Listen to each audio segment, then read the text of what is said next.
Mga idol, nandito ako sa isang backyard farm pero ang gaganda na manok nila rito. May ina-out dito mga idol na na trio ito. Tasmanian Black Henny.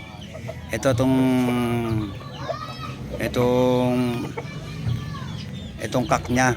Tapos yung babaeng isang yung hiraw. Ganon din ang linyada ng Tasmanian Black Henny rin. Itong isang ito ay flashback. Awa mo pre, ipuin ko sa katawan yung Bigay mo mo. Oo. May ilan pa to? May ilan pa rin ah. Yung mga babae. Ay pero yung lalaki hindi. Hindi.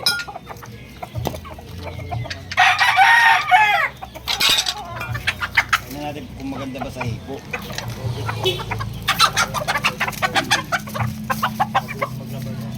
Ay maganda to pre. Pulto nga. Mga idol, patamaan mo ko pre sa mukha. Mga idol, napakaganda. Bulto. Ang laki oh. Tasmanian Black Henny. Maganda pagkamanok. Solid ito.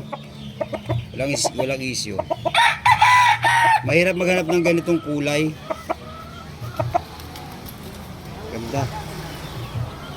May mga ano na to, pre, may mga Ano pala? siyam na to, 10. 10 buwan pala.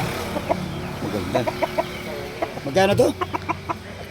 6K yan. 6,000 daw ito guys. Ina-out nung may backyard farm.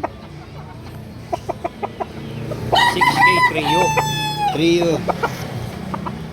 Walang issue. Yung issue, bulto ang katawan. Hindi, pwede bitiwan to? Oo. Ay baka, tumakbo.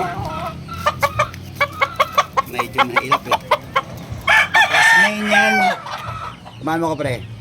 Tasmanian Black Henny. 6,000 ang tatlo. May kasamang 2 pulit. So, kahit PM kayo sa interesado. Dito pre, si Babo pre. Matapang yung isang babae mo. May personal banded dito guys ng ano yung Personal ban lang pare. personal banded dito. Ganda nitong lalaki pre. May bitaw ka nito? Bibitaw natin mamaya. PM na kayo mga idol sa interesado.